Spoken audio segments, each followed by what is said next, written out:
Have you ever noticed how you feel calmer? Or when you follow a routine, maybe it's your morning coffee, the way you arrange your workspace, or even the order you check your messages. There's something deeply satisfying about patterns and repetition, isn't there? You're not alone in feeling that way. Our brains are literally wired to crave structure and ceremony. Understanding why can completely change how you see your daily life. If you're curious about the hidden psychology behind rituals and how they shape who we are, you're in the right place. Make sure you hit that subscribe button so you don't miss our deeper dives into human behavior and culture. Today we're traveling back thousands of years to ancient Sumer, one of the world's first great civilizations. The Sumerians understood something that modern science is only now confirming. Rituals aren't just nice-to-have traditions. They're fundamental to how our brains process the world and make sense of chaos. What exactly made rituals so important to the Sumerians? More importantly, what does their ancient wisdom tell us about ourselves? Let's explore that together. Picture this. It's around 5,000 years ago in ancient Mesopotamia. The Sumerians are building one of humanity's first complex societies. They're developing writing, architecture, and sophisticated trade networks. Beneath all of this innovation, something else is happening. They're creating elaborate ceremonies and rituals that touch every single aspect of their lives. These weren't random acts. They were deeply intentional, carefully planned and passed down through generations. The Sumerians held rituals for everything. When the sun rose, there were ceremonies.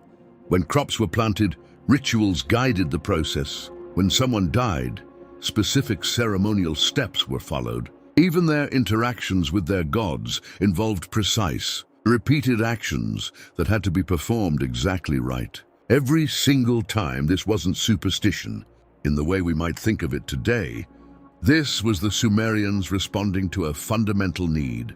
Inside the human mind, that need is simple but powerful. Our brains want to find patterns. They want to predict what comes next. They want to feel some level of control. Even when the world around us feels unpredictable and chaotic, when you perform a ritual, you're essentially telling your brain, this is safe, this is knowable. This is within my power to understand and influence. Think about what life must have felt like for a Sumerian farmer. You're dependent on the flooding of the Tigris and Euphrates. You can't control the weather. You can't control disease or famine or war. These forces feel random and overwhelming. But here's what you can do. You can perform the same ceremony at the same time. Every year you can use the same words. You can move through the same motions. And that creates a sense of agency and predictability. It tells your nervous system that you're not helpless. You have some influence over outcomes. Modern psychology has actually validated this. When we engage in ritualistic behavior, our stress levels drop, our anxiety decreases. We feel more in control of our circumstances. The Sumerians didn't have fMRI machines or cortisol tests, but they understood this intuitively. They knew that ritual was medicine for the anxious mind. Now the Sumerians also recognized something else. That's really important. They understood that rituals are social. They bring people together. In Sumerian temples, hundreds or even thousands of people would gather for major ceremonies. These weren't solo experiences. They were communal events. When you stand shoulder to shoulder with others, moving through the same actions, speaking the same words, something shifts inside you. You feel part of something larger than yourself. Psychologists call this synchronicity, and it's incredibly powerful. Your brain responds to moving in unison with others. Your nervous system regulates. You feel less alone. You feel part of a collective purpose. The Sumerians built their entire social structure around these shared rituals. Temples became the centers of their cities. The priests who performed rituals became the most respected and powerful members of society. Why?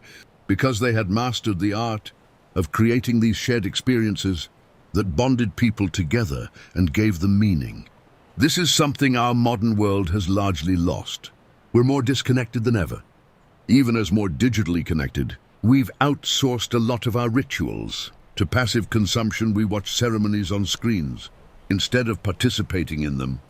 We've lost something important in that shift.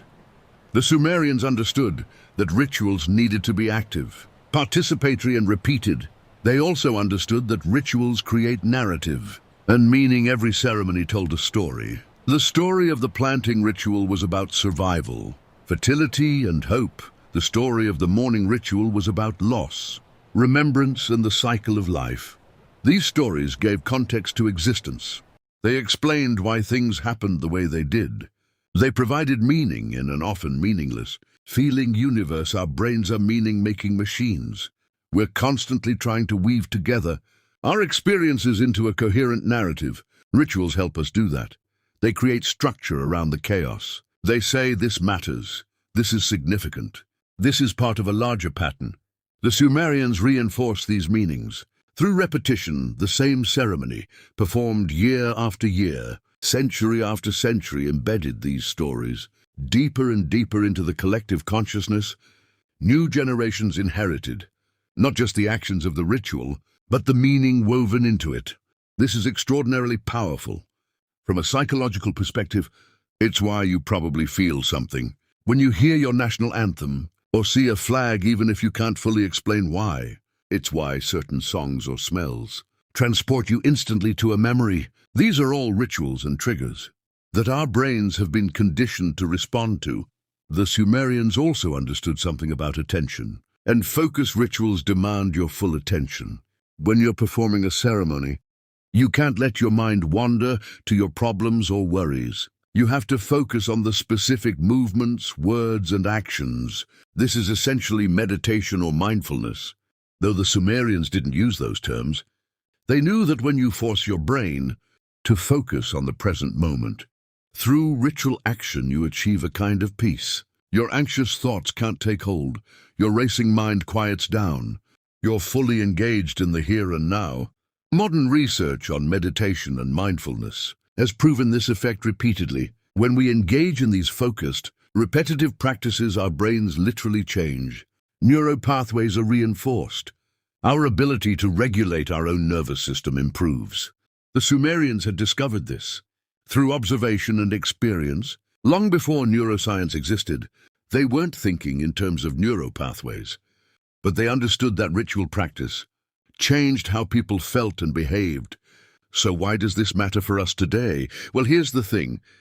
We're not really that different from the Sumerians.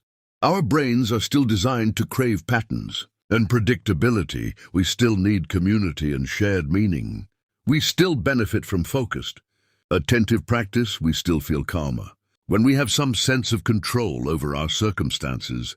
But many of us have let our rituals fall away. We've become too busy, too distracted, too connected to screens, and too disconnected from actual human practices and ceremonies. If you found value in understanding this psychology of ritual, please hit that like button. It helps us reach more people who are hungry for these kinds of insights. The good news is that you don't need to rebuild Sumerian temples or adopt ancient ceremonies to benefit from this wisdom.